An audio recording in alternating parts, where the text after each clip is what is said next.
Добрый день, дорогие кыргызстанцы, граждане мира. Знаю, что огромное количество подписчиков со всего мира подписано на моей странице.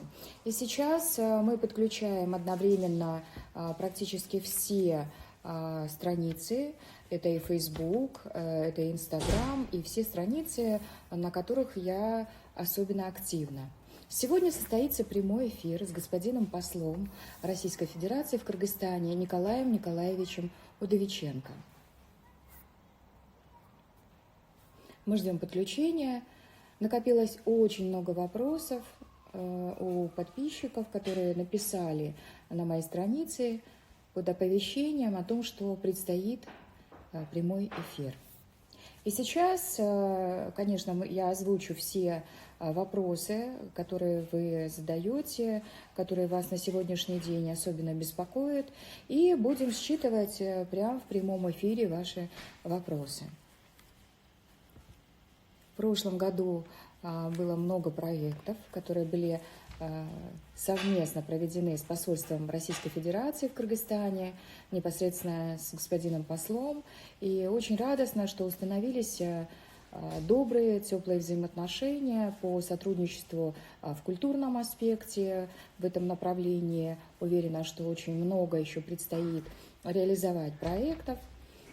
Главное, что между нашими странами отсутствует турбулентность, что мы смотрим в одном направлении. И сейчас осталась только техническая заминка, значит, мы подключаемся. Я поняла, что огромное количество граждан Российской Федерации на сегодняшний день находится. Большинство волнует вопрос, как возвратиться в Российскую Федерацию, значит, посредством чего, так как авиасообщение. Добрый день, господин посол. Здравствуйте, Асоль. Как вы проводите время карантина? В работе, в основном в работе, спасибо. Вы как? Мы тоже аналогично, также в работе. Я возглавляю штаб добра, очень много, как говорится, аспектов, проблем, и на сегодняшний день мы стараемся во всем помочь. Господин посол, мы заранее объявили о том, что, значит, будет состоится прямой эфир и серия вопросов, которые были опубликованы под видеообращением. Позвольте, я сейчас озвучу от подписчиков. Первый вопрос. Асоль, Да? Да. Асоль, если можно, давайте, во-первых, я хотел уточнить, поскольку для меня новое слово. Нас слышат подписчики, да? Кто подключился? Да, конечно. К общению. Хорошо. Но если можно еще, тогда все-таки хотел, во-первых, вначале поблагодарить вас, ваш фонд за большую работу, которую вы проводите по оказанию содействия гражданам, оказавшимся в сложной ситуации. Пользуясь случаем, хотел бы также заранее поблагодарить и поздравить граждан с предстоящими праздниками, прежде всего, конечно, с юбилеем Победы, который вот в этом году проводится совершенно в неожиданном формате. И вообще, конечно, ситуация для всех нас оказалась очень мягкая, если сказать, то нам пришлось поменять, скорректировать, буквально всем действительно скорректировать планы на этот год, на ближайшее будущее. И очень хорошо, когда находятся люди, коллеги, друзья, способные проявить свои искренние чувства и оказать помощь, поддержку разными путями. Посольство также работает активно сейчас, и это одна сегодня из важнейших функций прежде всего по отправке российских граждан на родину и содействию возвращению граждан Кыргызстана в Кыргызстан, соответственно. Вот за период с момента введения ЧП, чрезвычайного положения, из Кыргызстана уехало порядка 600 человек, граждан Российской Федерации, которые смогли воссоединиться со своими семьями, увидеть, наконец, своих детей. К сожалению, еще пока много остается людей, которые хотели бы выехать. И я думаю, что будем содействовать как можно скорейшему решению этой проблемы. Вот. И второй аспект, который у нас новый возник, это вот в связи с гражданством. Я думаю, что и вопросы могут задаваться в этой связи. Поэтому я не буду продолжать свой монолог, а жду тогда ваших вопросов. Господин посол, хочу поблагодарить вас за согласие на прямой эфир. Очень много актуальных вопросов. Время непростое, время изоляции, когда каждая страна совместно, конечно, в общении на дипломатическом уровне решает максимум задач. Итак, если приступить к вопросам, значит, первый вопрос. Осуществляется ли помощь гражданам России, которые сейчас находятся в данное время в Бишкеке? И как ее можно получить? Заявление уже было написано и отправлено в посольство России, но ответа, к сожалению, не получили. Ясно. Здесь очень большая и многогранная проблема. Прежде всего, и вы знаете, было, наверное, принято правительством Российской Федерации постановление номер 433 в начале апреля, которое ориентировано на оказание помощи тем гражданам, которые оказались в этот сложный период за рубежом, и нацеленное на содействие возвращению этих граждан. Этим постановлением предусматривалась обязательная регистрация граждан Российской Федерации на портале госуслуг, где указывались и паспортные данные, и данные банковской карточки, и номер телефона. После рассмотрения данного заявления и сверки данного регистрационного номера и сверки всех указанных позиций, приходило СМС-подтверждение по телефону, который был указан в заявке, и производился пересчет на начисление на этот банковский счет, на эту банковскую карточку установленной суммы. Сумма достаточно большая была, 2400 рублей на взрослого человека и 1600 рублей на ребенка. И я должен сказать, вот перед нашей встречей посмотрели, сколько зарегистрировано было на портале госуслуг граждан Кыргызстана, оказалось 1060 человек. Большая часть из них, если не сегодня, то в ближайшие дни должна получить помощь. Единственная проблема, единственное условие там было, точнее говоря, не единственное, было там два условия. Первое, это в случае прибытия гражданина на территорию Кыргызстана после 1 января. И второе условие, это наличие авиабилета, обратного авиабилета. В этом случае финансовая поддержка или уже поступила гражданам на счет, или же поступит. Если гражданин приехал до 1 января, я сказал 1 января, да, в самом начале? Да, с 1 января. Да. Если приехал до 1 января, или же не было обратного авиабилета, то тогда вот эта финансовая помощь, к сожалению, не перечисляется. В этом случае у посольства есть возможность, уже лимитированная, такая ограниченная возможность оказания материальной помощи, но действительно только исключительно в крайних случаях, когда гражданин не имеет никакой возможности купить билет, скажем, или действительно прям не хватает денег на питание. В этом случае посольство на индивидуальной исключительно основе рассматривает эти заявления, которые пишутся на мое имя в адрес посольства, и может, я подчеркиваю, не во всех случаях, но может принять соответствующее решение о выделении, но не финансовой поддержки, а содействием в приобретении билета или же оказанием помощи продуктами питания. Но мы в данном случае решили выделять сертификаты в магазины продовольственные с тем, чтобы у человека была возможность пойти и купить продукты питания. Учитывая, что, вот видите, по регистрации это 1000 человек, и к нам поступило не менее 400 уже заявлений, работа вот эта продолжается. Я хотел бы, конечно, и посожалеть, и, может быть, извиниться перед теми, чьи заявления мы просто физически не успели обработать, но говорю, что очень активно, я буквально сейчас перед нашей встречей подписал очередной протокол, которым вот предусматривалось выделение такой помощи.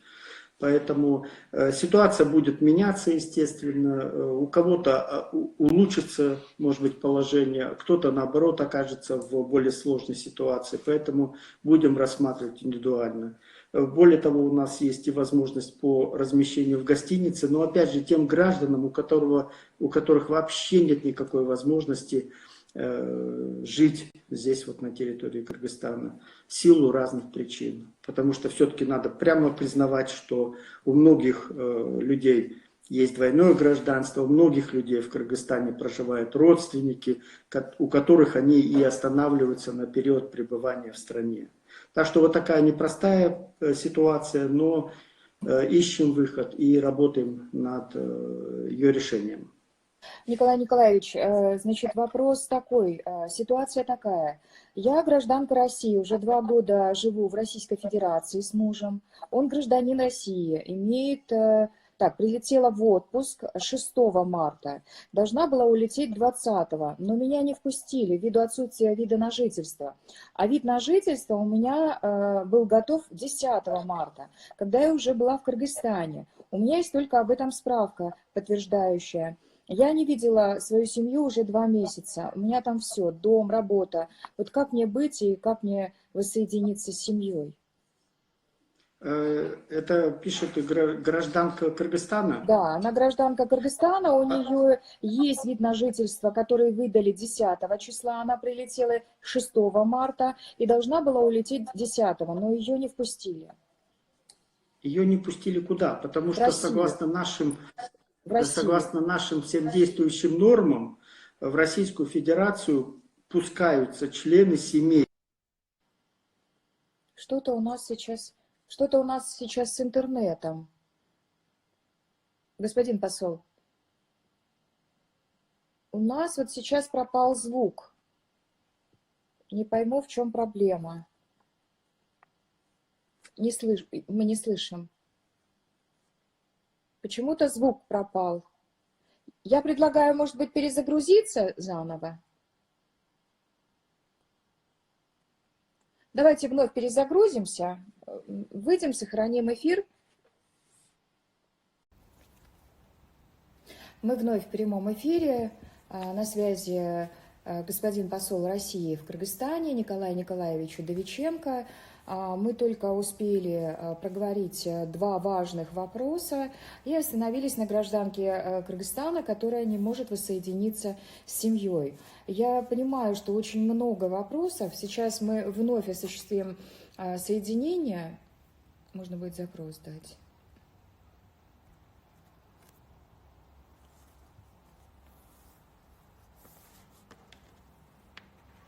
Так, есть соединение, да?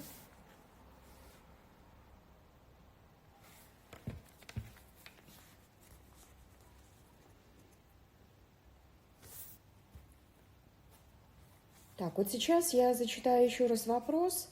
Гражданка Кыргызстана уже 2 года живет в Российской Федерации с мужем. Он гражданин России.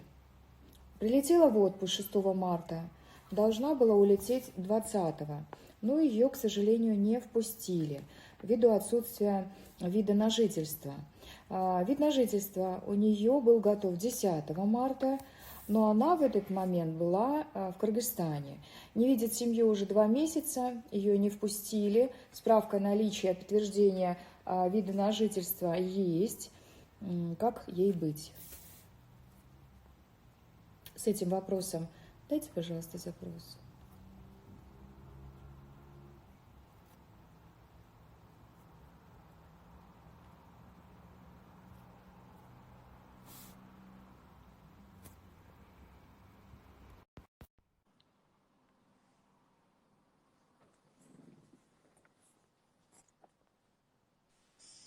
Асоль, меня слышно?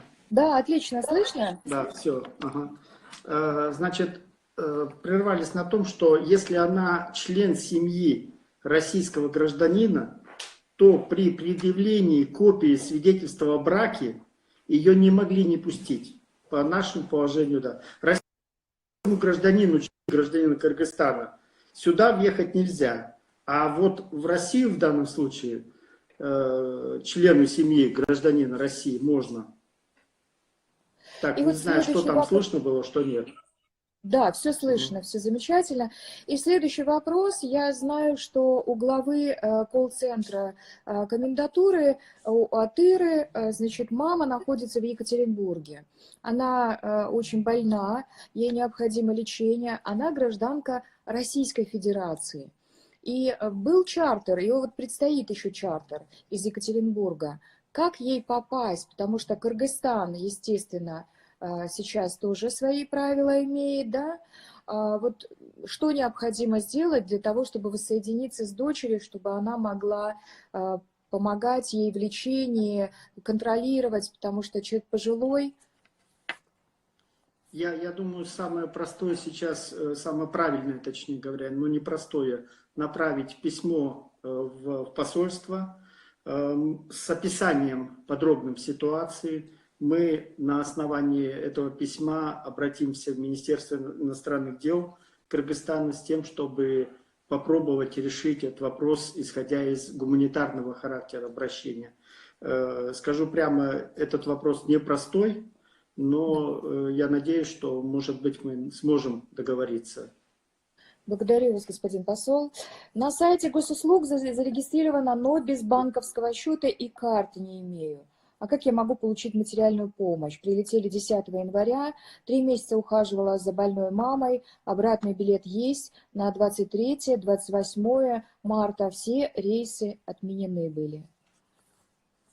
Ну, вот смотрите, есть вообще контактный телефон техподдержки госуслуг, я могу продиктовать его, 8 800 170 10.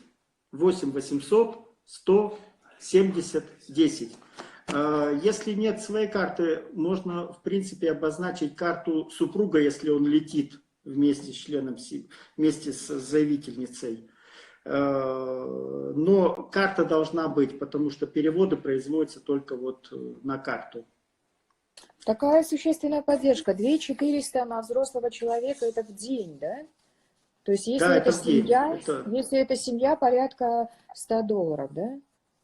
Да, сумма приличная, поэтому граждане, которые действительно получают эту поддержку, естественно, чувствуют себя более уверенно. И такие выплаты производятся до момента вылета или же не, до конца мая. В случае... Да, я сказал. Да. Поэтому самое правильное, да, зарегистрироваться с указанием там всех параметров, всех данных, которые указываются на портале госуслуг, указав номер банковской карты, указав телефон, по которому должно прийти подтверждение, и, что называется, хотя бы хоть как-то пережить этот непростой период. Вот я сейчас вижу на экране вопросы, когда будет вылет в Москву? Как мы можем попасть в Россию? Большая проблема. Более того, я даже не знаю, когда в ближайшее время следующий будет рейс. Очень большая надежда, что мы вообще скоро возобновим регулярное авиасообщение. Пока даты нет, я должен сказать, что у нас порядка 50 тысяч граждан по всему миру, которые хотели бы вернуться в Российскую Федерацию, и при этом установлен лимит на прием, ежедневный лимит на прием в Москву 500 человек, в регионы 200 человек. Поэтому надо просто... Вот сегодняшняя ситуация такая, когда люди, конечно, вынуждены менять свои планы, попадающие в сложную ситуацию, конечно, возмущены, недовольны, но надо все-таки четко понимать, что вот посольство в данном случае, и, кстати, посольство в Москве, кыргызстанское посольство в Москве тоже проводит очень большую работу в этом направлении. Стараемся сделать все возможное, но, к сожалению, не все возможно вот в этой ситуации, с учетом тех масштабов, которые созданы вот этой новой ситуацией.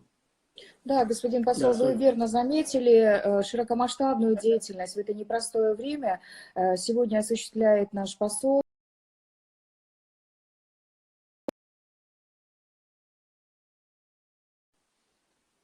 Алло, да. Осуществляет снятие огромных проблем, вот спектр у него, такой фронт работы. Значит, очень много вопросов, я не буду дублировать. Помогите улететь с 4 детьми, живем на съемной квартире, все граждане России, от посольства нет помощи, денег нет купить билет, очень дорого стоит билет. Как вы в этом случае поступить? Во-первых, куда вылет? В Россию хотят вернуться. Ну, Россия большая, прямо скажу. Условно говоря, если гражданину надо в Екатеринбург, то его в Москву сейчас не возьмут, потому что, опять же, региональный аспект надо учитывать.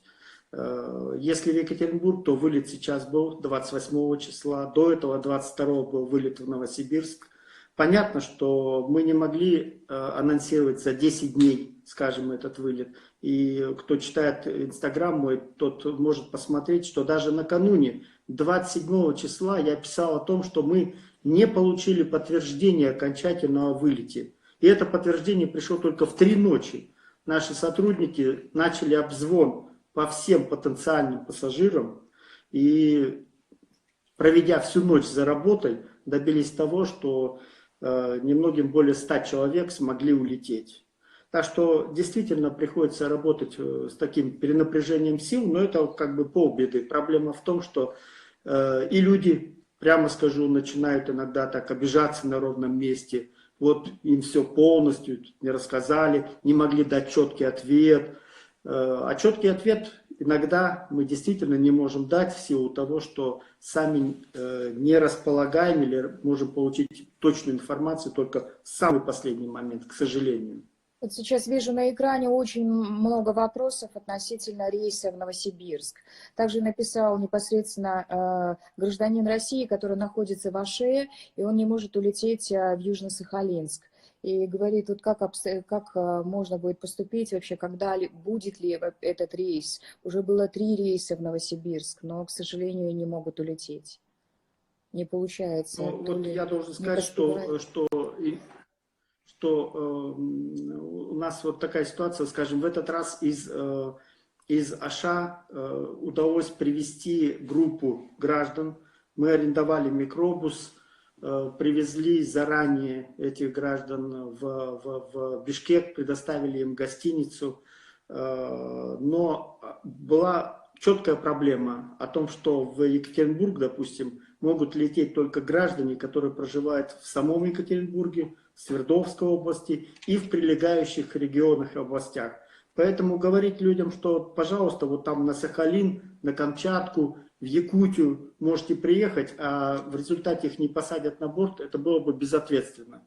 Поэтому рассчитываем на то, что будут и следующие рейсы, хоть и не в ближайшие дни, и тогда, соответственно, будем оказывать максимальное содействие. Самое главное, чтобы российский гражданин, да, был заявлен в посольстве. Если есть данные, координаты, то обязательно будем сообщать. И самое главное, смотрите за публикациями. У нас в обязательном порядке, как только поступает информация, на сайте посольства, в Фейсбуке посольства, ну и в Инстаграме посла обязательно размещается эта информация. Поэтому тех, кого это интересует, смотрите на ежедневной основе, проверяйте вот эту обновляемую информацию. Как только мы узнаем о вылете, через 5 минут эта информация появляется в наших соцсетях. Вот без преувеличения. Поэтому... В первой части прямого эфира был вопрос относительно гражданства. И вот сейчас еще раз продублирую, подавал документы на получение гражданства в посольстве Российской Федерации в городе Бишкек в ноябре 2019 -го. Должен был получить документы в апреле, но в связи со сложившейся ситуацией все пошло не так. Дозвониться до посольства невозможно, прилететь из Москвы в Бишкек также невозможно. Вот как быть в этой ситуации? Может ли посольство отправить разрешение на получение гражданства в Москву? Также писал в МИД, ответа нет. Но отправить в Москву мы, конечно, не можем, поэтому дозвониться стало непросто в силу того, что идет очень много звонков. Тем не менее, такая возможность есть. Я периодически лично звоню к себе в посольство с тем, чтобы проверить, принимает ли связь, работают ли сотрудники и даже как отвечают, если уж на то пошло. Поэтому могу лично подтвердить, что дозвониться можно. Но самый простой путь — это, конечно, написать на адрес посольства или адрес консульского отдела, и тогда точно будет рано или поздно, я надеюсь, в короткие сроки получен ответ. К сожалению, вот за получением этих документов надо лично явиться. Ну и, соответственно, ждать, когда будет возможность прилета в Бишкек. Спасибо. Работа консульского отдела в настоящее время производится с учетом режима чрезвычайного положения только в ограниченном формате, только по экстренным случаям. Но я рассчитываю, когда только будет отменен режим чрезвычайного положения, мы в ближайшее время сможем восстановить работу в прежнем объеме. Когда обновят списки граждан Российской Федерации на рейс Бишкек-Москва? Висят на сайте госуслуг старые списки. Себя мы там не видим, хотя давно зарегистрированы. Ну, с учетом того, что сейчас в ближайшие дни рейс на Москву не планируется, мы собираем данные заинтересованных граждан, и по мере формирования списка, по мере того, как будет объявлен рейс, естественно, разместим тогда уточненный список. Но, может быть, это сделано и раньше, в ближайшие дни. Опять же, вы знаете, большая работа проводится по уточнению списка. Нам вот буквально вчера посмотреть, регистрирован на портале госуслуг, по ком там принимается решение о выплате, кто там нуждается, может быть, в отдельной помощи. Потому что если, скажем, кто-то получает переводом из Москвы вот эти денежные средства, то мы уже точно не можем помочь, поэтому размещение в гостинице, например, уже за счет гражданина производится. Так что тут очень много таких тонких моментов, которые, к сожалению, необходимо соблюдать посольству как госучреждению. Следующий вопрос. Я гражданка Кыргызстана, мой муж и ребенок граждане Российской Федерации. Мы с ребенком прилетели в Бишкек 6 февраля в гости к родителям. И я его поставила на миграционный учет. Теперь срок нахождения в Кыргызстане заканчивается 6 мая. Как мне продлить срок нахождения? Не будет ли это нарушением, если это будет период карантина? Ну, насколько я понимаю, решениями властей Кыргызстана продлены сроки, установленные для регистрации, поэтому после завершения режима чрезвычайного положения они обратятся в органы внутренних дел, видимо, да, миграционного учета, и разрешение будет продлено. Если будут какие-то проблемы, то пускай обращаются к нам, тоже можем оказать содействие в урегулировании данного вопроса. Николай Но Николаевич, я думаю, что в принципе проблем возникнуть не должно. есть еще очень важный вопрос. Значит, есть ли какая-то договоренность между правительствами двух стран, России и Кыргызстаном, о плате за лечение в случае заражения COVID-19? Мы, граждане Российской Федерации, имеющие временную регистрацию, в случае заболевания, можем ли рассчитывать на бесплатное лечение на территории Кыргызстана? К сожалению, такой договоренности нет, и вопрос этот не урегулирован. Может быть, действительно нам в рамках ЕС или на двусторонней основе надо будет после разрешения ситуации инициировать этот вопрос, инициировать заключение, разработку и заключение подобного соглашения, потому что я знаю, с Белоруссией, например, у России в рамках союзного государства в целом тема медобеспечения в более такой продвинутой стадии находится. Но нам надо также двигаться в этом направлении. Поэтому сегодня, к сожалению, такой возможности нет. Вижу на экране серию вопросов относительно темы выплаты. Почему прекратилась материальная выплата? Скорее всего, Имеется в виду вот та, что да. производится... Период пребывания. Я не могу сказать... Простите. Вполне вероятно, в период пребывания в Кыргызстане гражданам Российской Федерации, почему прекратилась выплата материальной помощи. Если речь идет о той помощи, которая производится после регистрации на портале госуслуг, то надо, видимо, во-первых, написать в техподдержку портала госуслуг и выяснить, почему это прекращено, выплаты прекращены. Точно, что посольство здесь никакой роли не играло и не могло играть. Сейчас, одну секундочку. Да, вот еще мне коллеги подсказали, что вот можно еще по другому телефону, не только на портал госуслуг, но и на горячую линию Министерства связи позвонить по телефону +7 495 249 75 77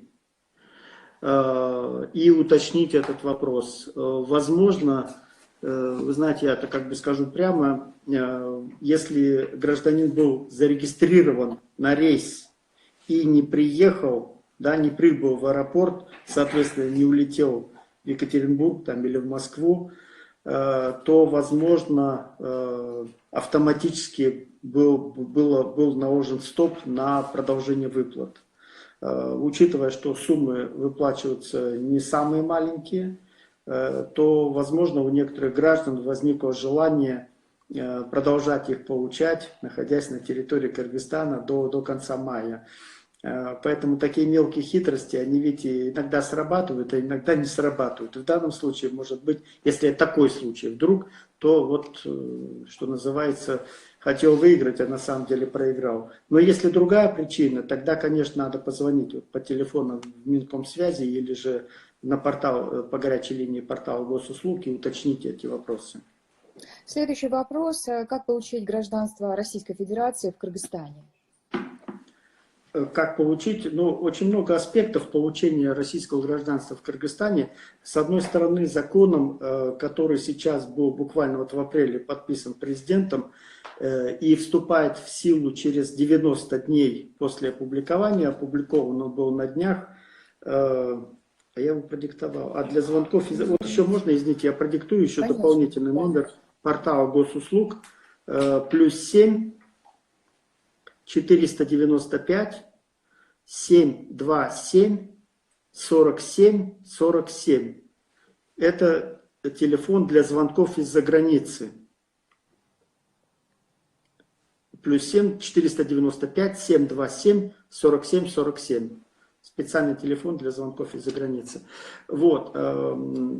Там этим соглашением, которое не соглашением, прошу прощения, а законом, который вступит в силу в конце июля, вносится упрощение. Например, не надо, там нет условия обязательного отказа от имеющегося гражданства, что, конечно, такой позитивный шаг для многих граждан, хотя, может быть, и создающий проблемы для действующего гражданства страны пребывания.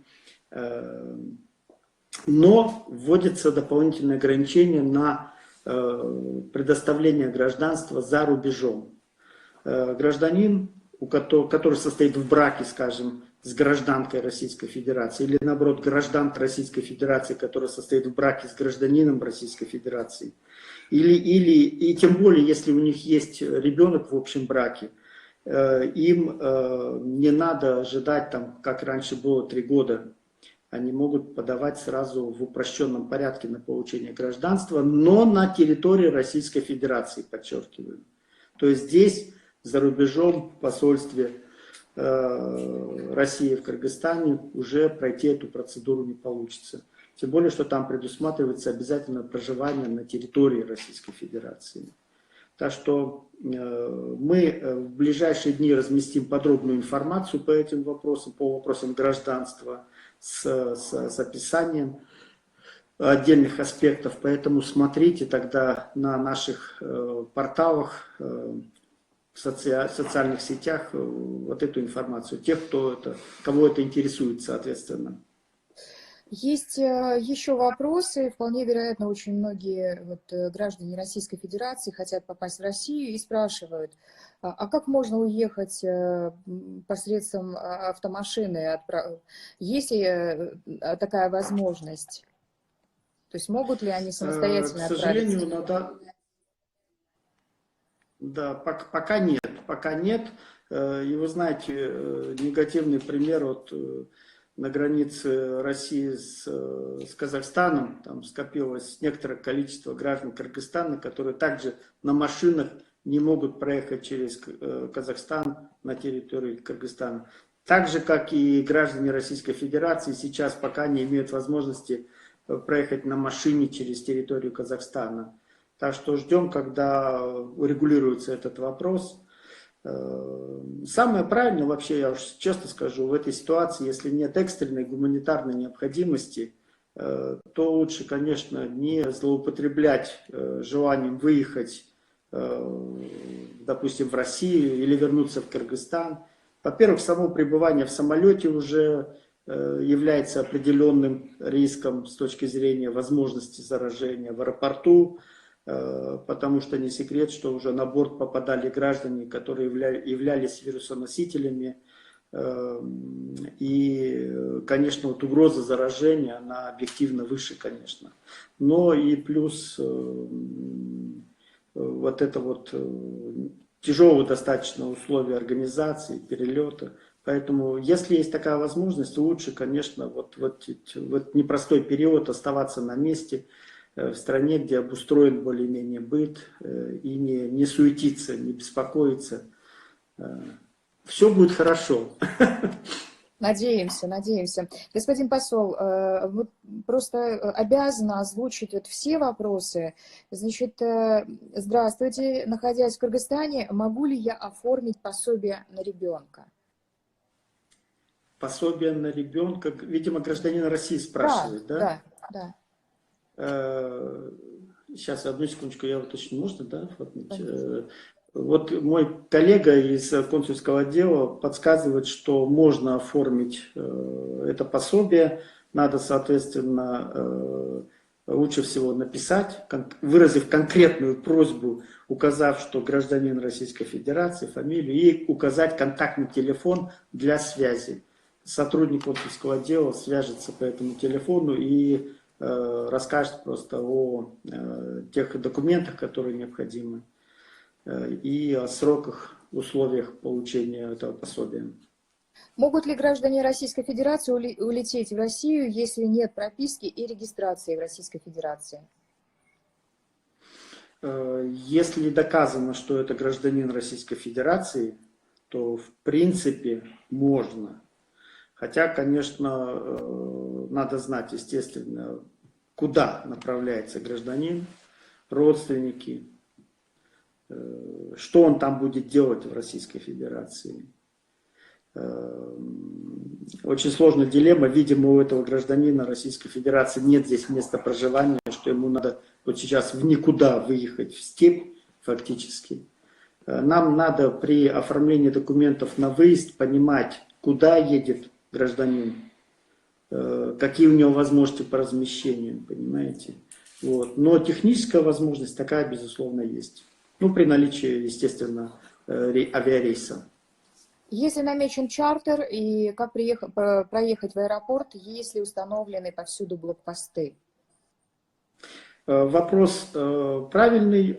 Если это по Бишкеку, вообще не проблема, потому что в Бишкеке пропускают в аэропорт.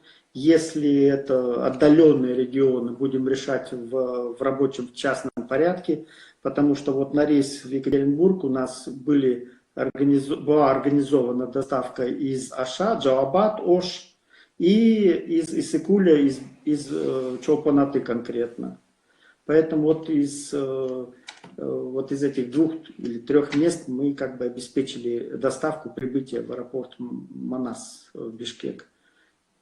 Хотели подавать документы по программе, но в сложившейся ситуации боимся теперь. Ваше мнение, нам подождать или Россия быстро восстановится после пандемии? Безусловно, я верю, что, что Россия восстановится. Я исхожу из того, что, конечно, пандемия, она заставит многих подумать о том, как мы живем, чем мы занимаемся. Но в целом, мне кажется, что экономика будет восстанавливаться. Конечно, для России дополнительным негативом обвал фактически цен на нефть, на энергоресурсы в целом. Но я считаю, что это такой вызов, который мы должны будем преодолеть. В любом случае, конечно же, каждый сам решает для себя, есть время подумать, тем более сейчас конкретно офис по оформлению документов по приему временно не работает из-за чрезвычайного положения.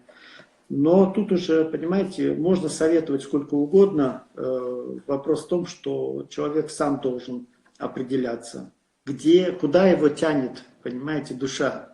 Тянет в Российскую Федерацию, надо ехать. Нет уверенности, не Да, суетиться. конечно. Решение непосредственно за гражданами. Значит, Да. Так, сейчас, минуточку. Если, так, можно ли с омской пропиской вылететь в Москву, чтобы долго не ждать вылета в Новосибирск? С какой пропиской? С Омской. С омской, да. Вот по состоянию на сегодня нельзя, потому что в Москву принимаются граждане, проживающие в соседних только областях.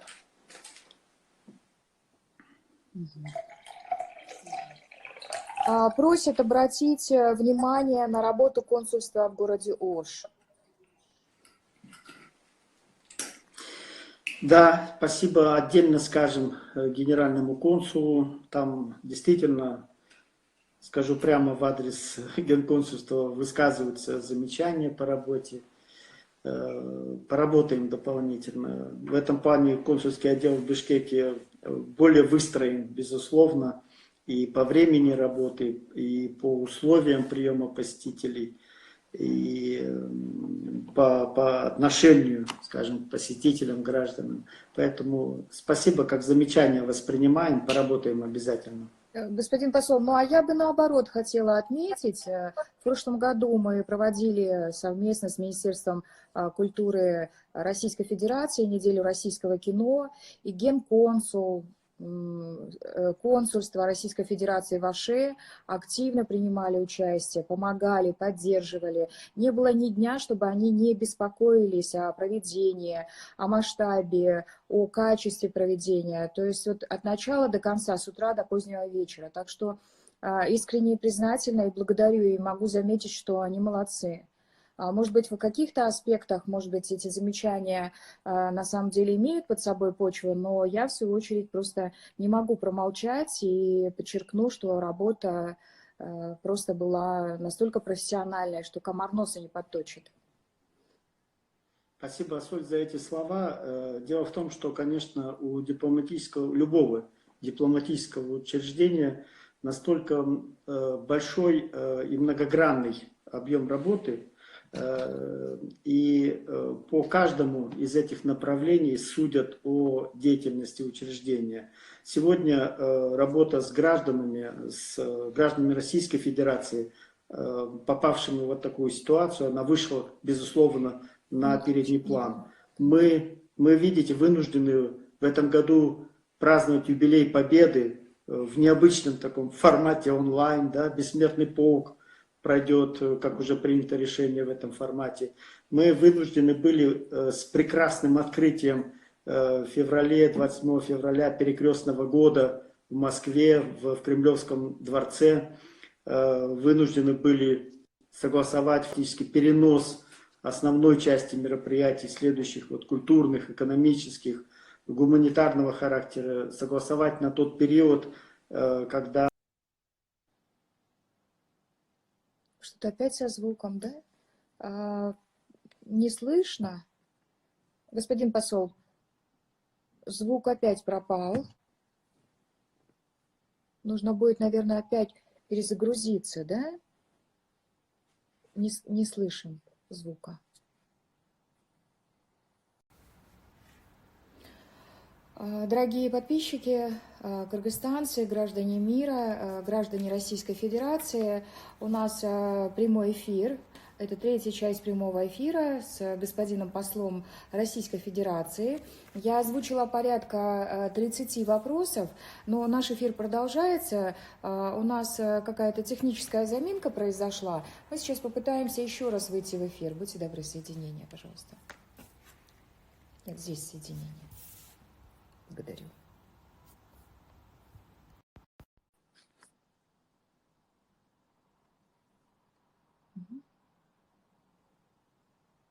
Посмотрите, пожалуйста, соединение. Да. Да. Все, Господин посол. соединились, да. Да, соединились. Но, как говорится, Бог любит Троицу. Сейчас вот еще пришла серия вопросов на Фейсбуке. Мы вещаем сейчас на всех страницах, и на Фейсбуке, и в сети Инстаграм. Спрашивают как раз относительно Бессмертного полка. Он будет, Бессмертный полк, тоже онлайн проходить, да? Да, уже принято кыргызской стороной, что Бессмертный полк пройдет здесь, в Кыргызстане, в режиме онлайн. Впрочем, как и в Российской Федерации. Эта инициатива поддержана соотечественниками. Так что, вот, к сожалению, другой возможности у нас сейчас нет. Значит, подписчица на Фейсбуке говорит о том, что, значит, секреты лечения от коронавируса находятся у кыргызов. Кыргызстан – священная страна. Николай Николаевич, пожалуйста, посмотрите письма, которые мы несколько раз оставляли на ваше имя в посольстве Российской Федерации в Кыргызстане. Имеется в виду с чем? Наверное, с методологией, да, с советами по методологии лечения от коронавируса.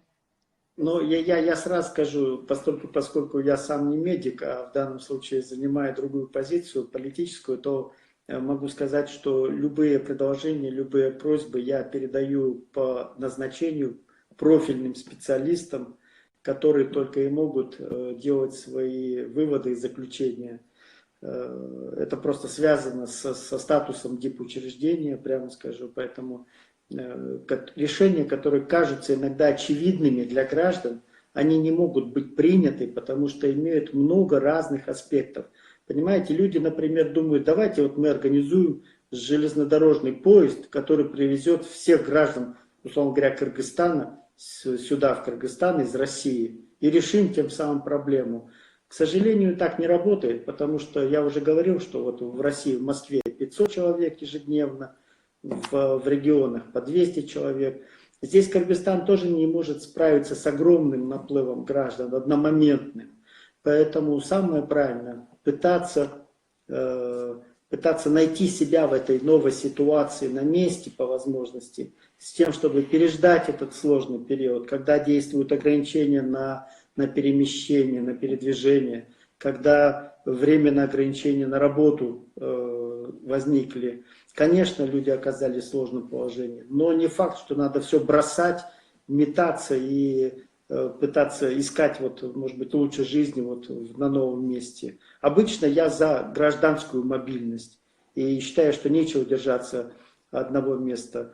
Но в данном случае я не знаю, где будет лучше, где, может быть, понятно, здесь в Кыргызстане проще, уже в мае пойдут фрукты, овощи, да, а это уже большое облегчение, плюс солнца больше. Вот. Но тем не менее, я вот знаю, что в Москве, скажем, кыргызстанцы активно работали над возведением быстровозводимых комплексов для больницы. То есть люди находят себя, и надо, конечно, искать такие возможности. Но, естественно, никогда не собираюсь ограничивать передвижение людей в зависимости от их желания. Николай Николаевич, кстати, 2020 год, вы хотели продолжить? Я только хотел сказать, надо потом посмотреть, может быть, напишут слушатели, есть скажем, целесообразность, необходимость проведения подобных форматов, или просто направлением писем и ответами ограничиваться. Потому что я практически все обращения просматриваю, читаю и побуждаю своих коллег, не затягивая отвечать. Не всегда это получается, требуется проработка, но тем не менее. Поэтому, но если есть потребность в таком живом, прямом общении, то я тоже готов всегда к продолжению работы вот в таком формате. Вот сейчас моя группа проанализировала, очень много комментариев, вопросов. Я уверена, что этот формат в режиме прямого эфира, он как нельзя кстати в данное время, да и в последующем, мне кажется. Вот сейчас вопрос непосредственно от меня. Господин посол, 2020 был намечен как год перекрестный, годом сотрудничества между Россией и Кыргызстаном. Но в связи с тем, что как говорится, на мир обрушился коронавирус, такая пандемия, изоляция, дедлок полный. Как будет пролонгирован этот год и как будет осуществлены ряд намеченных проектов культурных? Я все-таки всегда ратуюсь за культурные проекты, за реализацию подобных проектов. Асоль, я ратую и за культурные проекты, но особенно всегда пекусь об экономическом нашем сотрудничестве, потому что считаю, что культурное сотрудничество должно подкрепляться нашими деловыми связями, контактами. И я вот постоянно на сегодня у нас нет четкой договоренности о том, как пролонгировать, потому что мы пока не знаем, как будет развиваться, не только мы не знаем, собственно говоря, никто в мире не знает, как будет развиваться ситуация коронавирусом. Но смею вас заверить, что как только будет четкое понимание контуров завершения этой эпидемии, по линии двух стран будут достигнуты договоренности о том, как нам лучше действовать. С российской стороны есть совершенно четкий настрой на продолжение всех, на проведение всех мероприятий, которые были намечены. И учитывая, что начало было очень красивое, я рассчитываю на то, что будет продолжение красивым. Ну и финал, закрытие перекрестного года пройдут в Бишкеке с полным аншлагом на самом высоком уровне. Но предлагаю, что называется, потерпеть, не торопить события. Сейчас самая главная проблема — это, конечно, не только найти себя, но и посмотреть вокруг, чем мы можем помочь людям. Спасибо, опять же, вашему фонду за то, что оказываете большую работу по поддержке социально незащищенных слоев населения, людей, которые оказались в сложном положении. Все, кто имеет возможность помогать тем людям, кто рядом с вами, вокруг вас, давайте поможем. Я, причем даже призываю не делать это вот именно ради каких-то, может быть, или слов красивых, или показывать, демонстрируя вот свою такую человечность, что называется, а делать это от души, делать не в разовом порядке, а на постоянной основе. Поэтому я думаю, что именно на основе человечности, именно на понятие гуманитарности будет формироваться новый мир, который приходит за вот этими эпидемиями, за теми вызовами, которые ставят перед нами новая совершенно ситуация. Мы загрязнили этот мир, не хочется говорить своим присутствием, а тем, что слишком технически испортили этот мир. Я извиняюсь, может быть, ушел не в ту тему, а люди задают, может быть, вопросы свои, поэтому... Да, вопросов очень много. Господин посол, я думаю, что стоит, наверное, повторить или пролонгировать наше общение в прямом эфире, а может быть, на следующей неделе. Впереди такие замечательные праздники, 1 мая, 9 мая. Они, на самом деле, очень важны как для граждан Российской Федерации и для граждан Кыргызстана. Нас объединяет очень многое. Я всегда говорю о том, что границы — это не только разъединение, но это еще, прежде всего, соединение. И в этом аспекте на сегодняшний день вы абсолютно верно заметили, что коронавирус, пандемия — это проверка на прочность, это испытание, это проявление добродетели. Мы должны говорить на языке милосердия с окружающими, с близстоящими людьми. И вне зависимости от вероисповедания, сословия, возраста, национальности, что и происходит. Я уверена, что и в России такая очень мощная волна милосердия, волна взаимопомощи.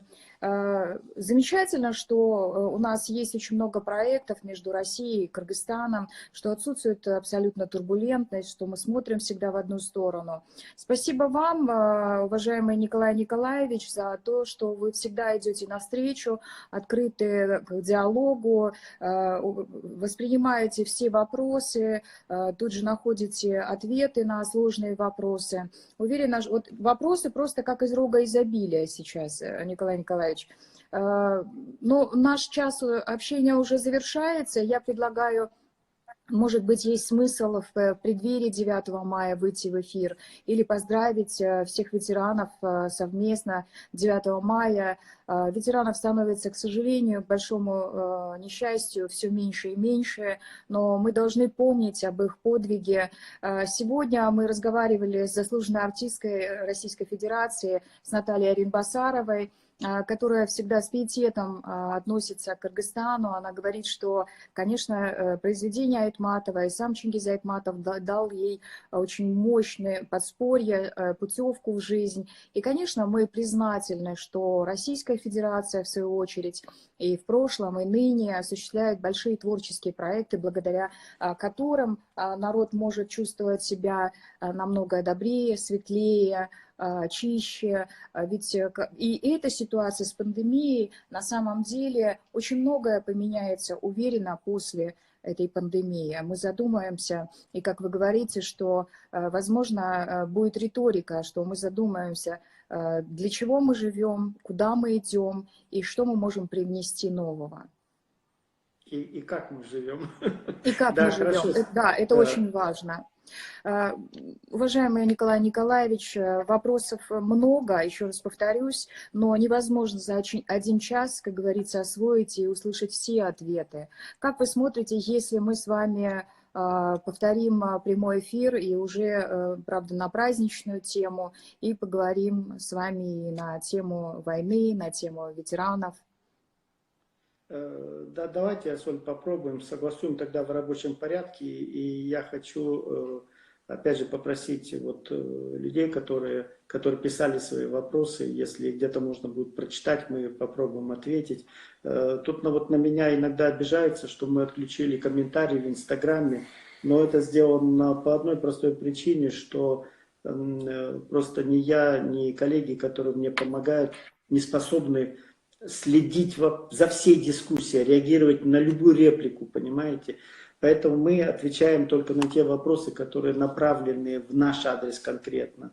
Но я прошу в этой связи, когда задаются вопросы, все-таки, чтобы они были обстоятельные, как минимум человек представлялся по возможности, чтобы можно было проверить по документам, сразу посмотреть, какая ситуация, тем более обращается иногда повторно, и описывать конкретно, какая ситуация, с тем, чтобы можно было решать ее, связываться с заявителем и какой-то выход находить из ситуации. Что касается эфира праздничного, то давайте, конечно, проведем, поздравим, но и, однако, если будут вопросы, то воспользуемся ситуацией, чтобы, может быть, кого-то утешить и какие-то решения, может быть, найти в прямом даже эфире.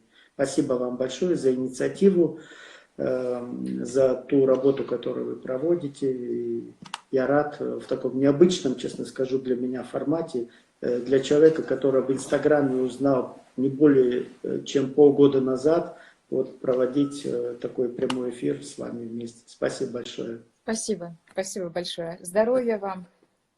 Благодарю за эфир. Спасибо, до свидания. И до свидания всем.